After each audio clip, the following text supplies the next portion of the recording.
क्या आप जानते हैं 80s की एक गेम चेंजर मूवी के बारे में जो इंस्पायर्ड थी टीवी सीरियल से? ये फिल्म थी 1988 में रिलीज हुई रेखा की सबसे हिट फिल्म खून भरी मांग, जो एक ओरिजिनल फिल्म नहीं थी। खून भरी मांग दरअसल एक अनऑफिशियल अडेप्टेशन थी 1983 के ऑस्ट्रेलिया की TV series return to Eden की। ऑस्ट्रेलिया के 10 नेटवर्क में 1983 में ये टीवी शो आया और खून भरी मांग इस टीवी सीरियल की हूबहू कॉपी थी। इनफैक्ट बहुत सारे सिचुएशंस, बहुत सारे सीन्स इस टीवी सीरीज से फिल्म में लिए गए हैं, चाहे वो आइकॉनिक क्रोकोडाइल वाला सीन हो या फिर रेखा के ट्रांसफॉर्मेशन वाला सीन। सब कुछ रिटर्न टू ईडन से इंस्पायर्ड था। और उस ज़माने की बात करें तो उस वक्त तो लोग क्रेडिट भी नहीं दिया करते थे, तो ये अनऑफिशियल अडेप्टेशन हुआ।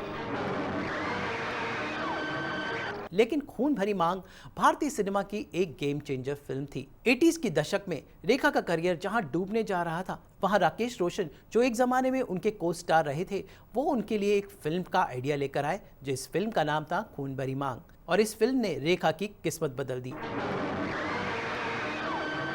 खून भरी मांग 1988 की सबसे ज़्यादा पैसे कमाने वाली फिल्म थी और रेखा ने सबसे ज़्यादा अवार्ड जीते थे। इस फिल्म में रेखा के साथ खुद राकेश रोशन थे। इसके अलावा कबीर बेदी ने भी अपना कमबैक किया था और एक नई अभिनेत्री सोनू वालिया को ग्लैमर क्वीन का टैग मिला था।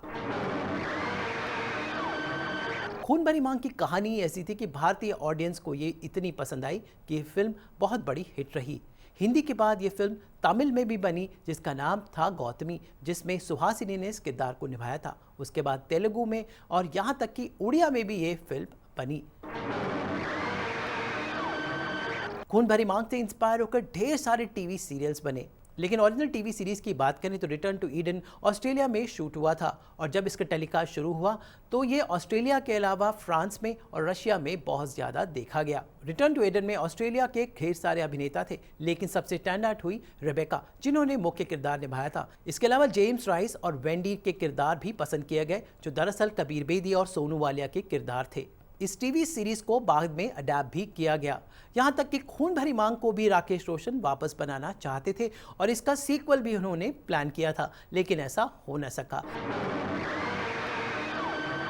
खैर, जो भी हो, हमारा काम है आपको जानकारी देना। तो अगली बार आप खून भरी मांग देखें या इसकी बात करें तो याद रखिए कि ये ओरिजिनल नहीं बल्कि अडेप्टेड था, लेकिन यूँ कहें कि बहुत अच्छे से भारतीय परिवेश में अडेप्ट किया गया था और हमारे भारतीय कलाकारों ने इसे एक रंग दिया और बना दिया आइकॉनिक, यानी नकल बड़े ही अकल से की गई।